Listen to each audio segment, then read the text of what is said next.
There! Don't move! I'd put those guns down now if I were you. Stand down. All right, man, we're good, we're good.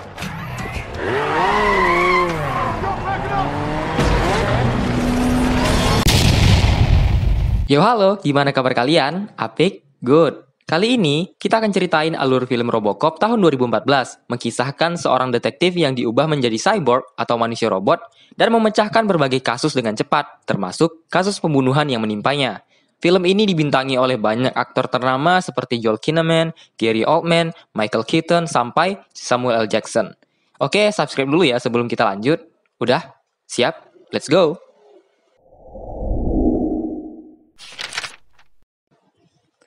Di awal film, Samuel L. Jackson yang memerankan karakter Pat Novak membawa sebuah acara dan menampilkan tayangan di sebuah negara yang katanya damai dan tentram setelah robot-robot buatan Amerika mengamankan area itu. Bersama General Monroe, Pat mencoba mempengaruhi penonton untuk percaya dan yakin dengan robot-robot tersebut untuk mengamankan Amerika juga. Karena nyatanya guys, robot-robot yang digunakan di luar negeri oleh militer Amerika ini justru ditolak oleh masyarakat Amerika itu sendiri. Di tengah tayangan yang sedang berlangsung, terlihat para robot sedang memeriksa masyarakat di sana dengan scan-scan canggihnya. Namun di sisi lain, ada beberapa orang yang siap melakukan bom bunuh diri untuk mati di TV, supaya orang di luar sana tahu bahwa mereka tidak merasa tentram, justru tertekan dengan adanya robot-robot itu. Lalu,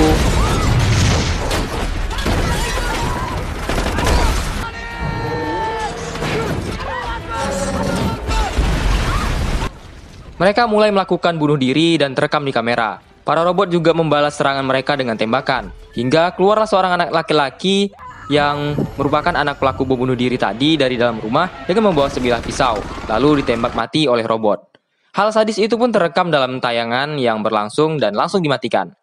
Walau begitu, Pat Novak tetap mempengaruhi masyarakat bahwa robot-robot ini sangat efisien untuk menumpas kejahatan, seperti yang baru kita lihat. Tapi ia tidak membahas bagaimana sebuah robot bisa dengan mudah menembak mati seorang anak.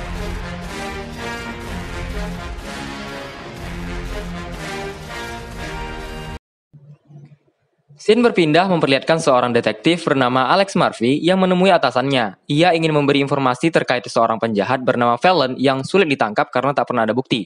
Namun di sana ada dua orang detektif lain yang menyelidiki penjahat tersebut selama 3 tahun, tapi tidak ada hasilnya. Karena meribut dengan Alex, mereka pun disuruh keluar. Kemudian Alex memberitahu ke atasannya bahwa ia tahu Fallon ternyata menjual senjata canggih milik kepolisian. Lalu ia segera bertemu dengan Fallon untuk menjebaknya bersama rekannya yang bernama Jack. Namun Jack akhirnya tertembak karena ada yang memberitahu Fallon kalau mereka adalah polisi. Di sini Alex curiga, bagaimana bisa senjata kepolisian beredar dengan mudah? Seharusnya senjata itu pun ada di ruang bukti kepolisian. Namun atasannya bernama Dean itu meminta Alex untuk tenang karena ia yang akan menangani masalah ini. Di tempat lain, ada sebuah kongres atau persidangan yang membahas undang-undang pelarangan penggunaan robot sebagai personil keamanan di Amerika. Sellars, seorang pengusaha pembuat robot-robot yang kita lihat sebelumnya, tak bisa memenangkan debat sidang dengan senator karena robot-robotnya tentu tidak memiliki perasaan sebagai manusia, sehingga melanggar undang-undang dan berbahaya jika dibiarkan di jalanan Amerika.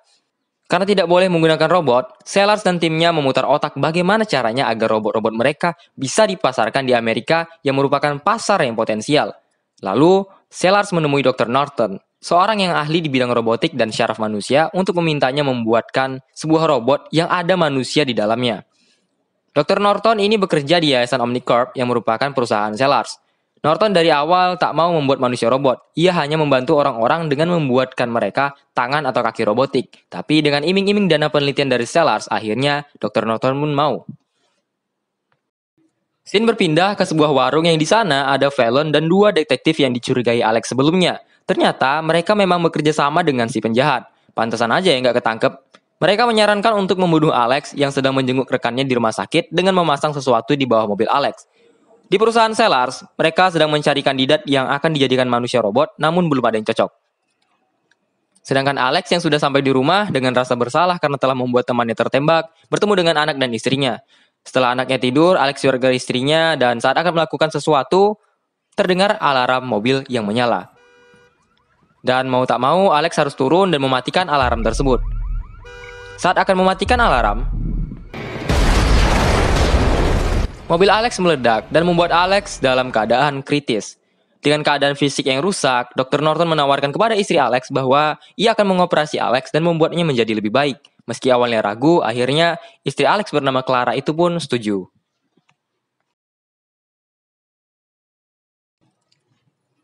Tiga bulan kemudian, Alex terlihat berpesta dengan rekan-rekannya dan berdansa dengan Clara. Namun ternyata itu hanya ilusi sains yang diciptakan Dr. Norton. Alex saat ini sedang berada di fasilitas penelitian dan pembuatan robot milik Omnicorp. Alex terlihat sedang memakai baju tempur canggih yang kenyataannya itu adalah tubuhnya sekarang. Alex yang tak tahu apa yang terjadi kemudian berlari, lalu kemudian dimatikan kembali. Kayak TV aja ya. Yang tersisa dari Alex sekarang hanya organ pernapasan, jantung, dan kepala. Selebihnya adalah robotik. Dia kaget dan tak menerima kenyataan, sehingga ia merasa lebih baik mati aja. Dr. Norton kemudian meyakinkan Alex untuk menerima keadaan ini, karena sesungguhnya Clara sudah setuju dengan hal ini, dan itu adalah bukti bahwa ia mencintai Alex. Dan kemudian Alex bisa menghubungi Clara lewat video call. Alex tak ingin Clara melihat wujudnya saat ini, jadi ia hanya memperlihatkan bagian wajahnya saja. Setelah ngobrol sebentar, Alex diberikan suplai nutrisi dan obat-obatan untuk menjaga stabilitas organnya dalam beraktivitas. Alex akan menjalani tes lapangan melalui simulasi. Alex diberi arahan oleh seorang tentara yang mengurusi robot-robot di lapangan, namun ia tidak terlihat senang dengan Alex. Saat menjalani tes, Alex ternyata kalah efisien dengan robot tempur dalam mengambil keputusan. Hal ini terjadi karena Alex punya perasaan sebagai manusia. Sellers tak puas dengan hal itu. Ia ingin Alex benar-benar seperti robot, namun ia juga ingin Alex bisa menjadi idola dan inspirasi bagi rakyat Amerika. Dia hanya ingin rakyat Amerika yang awalnya menolak robot, kemudian menolak undang-undang penolakan robot. Jika itu tercapai, maka Sellers akan bisa menjual robotnya di Amerika. Sampai sini ada yang paham tujuan Sellers sebenarnya? Oke, kita lanjut. Dr. Norton kemudian memodifikasi Alex agar sesuai dengan keinginan Sellers. Sekarang, Alex akan menjalankan tes tempur sungguhan melawan puluhan robot dan tentara tadi yang bernama Metox. Tampilan Alex yang saat ini berwarna hitam terlihat keren ya. Pertempuran pun berlangsung. Terlihat Alex berbeda dengan saat disimulasi. Saat ini, Alex dengan cepat menembak dan mengambil keputusan. Dr. Norton bilang ia memodifikasi kesadaran Alex, yang mana saat penutup kepalanya turun, softwarenya lah yang mengambil alih tubuh Alex. Namun, Alex tidak menyadari hal itu. Sellers pun menyukai hal ini. Dengan mudah, Alex mengalahkan semua robot dan juga si Metox.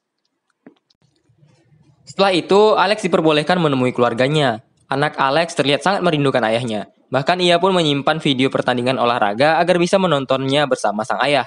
Namun, Alex tak bisa berlama-lama karena ia harus melakukan sesuatu. Alex diberikan data rekaman dan data-data lain terkait kriminalitas yang ada. Namun, itu malah membuatnya menjadi tidak stabil. Ia melihat TKP-nya sendiri pada saat ia terkena ledakan. Emosinya yang tak stabil membuatnya kejang dan memaksa Dr. Norton harus menghilangkan tingkat emosinya sampai 2%. Atau dengan kata lain, dia sama saja seperti robot. Hal ini dilakukan karena Alex akan dikenalkan ke masyarakat saat itu juga. Alex yang melihat keluarganya bahkan tak merespon apa-apa, benar-benar seperti robot. Ketika ia dihadapkan dengan ratusan orang, ia men-scan dan menemukan ada penjahat buron di kerumunan orang-orang itu. Alex langsung menembak orang itu dan menangkapnya. Hal ini menjadi topik hangat yang dibahas oleh Pat Novak dalam acaranya. Sekali lagi, ia mempengaruhi rakyat Amerika untuk setuju dengan penggunaan robot demi keamanan di sana. Clara yang melihat kondisi suaminya itu protes ke Dr. Norton, namun ia diyakinkan untuk menyerahkan Alex padanya. Ia akan membuat Alex baik-baik saja. Lalu terlihatlah Alex yang menyelesaikan banyak kasus dalam sehari karena ia mempunyai data dan teknologi canggih yang bisa memudahkannya. Di tempat lain, Sellers menyerahkan pengawasan terhadap Dr. Norton dan Alex kepada Metox. Karena bagi mereka, Alex adalah produk yang harus diawasi. Setelah itu, Sellers pergi ke acara Novak dan lagi-lagi mencoba mempengaruhi rakyat Amerika. Ia bilang hanya satu unit bisa menekan kejahatan sampai 80%. Bayangkan jika ada 100 unit seperti Alex di luar sana. Dan saat ini, rakyat Amerika terbagi menjadi 50-50 terkait undang-undang penolakan robot. Saat Alex akan pergi bertugas, ia dihadang oleh Clara yang curhat soal anaknya yang murung dan merasa tertekan dengan keadaannya saat ini. Alex yang saat ini hanya punya perasaan 2% pun meninggalkan Clara begitu saja. Namun di perjalanan, ia memeriksa rekaman CCTV dan ternyata benar, anaknya dalam kondisi mental yang tertekan. Hal itu berhasil mengembalikan sedikit perasaan Alex yang membuatnya menolak prioritas sistem yang ada. Alex pergi ke rumahnya dan memeriksa TKP dia hampir terbunuh. Akhirnya, Alex mendapatkan kembali emosinya dan ia akan menyelesaikan kasus pembunuhan yang dilakukan oleh Fallon. Alex kesulitan melacak keberadaan Fallon, namun akhirnya bisa ditemukan. Di markasnya, Fallon bersiap menyerang Alex dengan senjata yang bisa menembus tubuh Alex. Dan terjadilah pertempuran antara polisi robot dengan penjahat.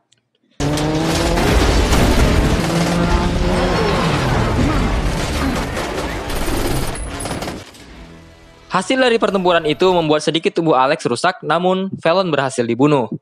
Alex melacak sidik jari yang ada di senjata Fallon, yang ternyata ada sidik jari polisi jahat yang dicurigai Alex. Dengan bukti itu, Alex menuju markas polisi dan menginterogasi mereka, lalu menyiarkan hal itu ke semua orang di dalam markas. Dan didapatkanlah informasi yang mencengangkan. Ternyata pimpinan mereka, Dean, adalah dalang atau orang yang melindungi Fallon sehingga susah ditangkap. Dan juga Dean membantu penyelundupan senjata. Terlebih lagi, ia tahu saat itu Alex akan dibunuh, padahal Alex mempercayai atasannya itu. Ketika Alex memaksa Dean untuk mengaku, sistemnya dimatikan oleh Maddox yang juga memantaunya. Mereka kemudian memanfaatkan tindakan Alex sebagai aksi penindakan kejahatan yang ada di dalam tubuh kepolisian.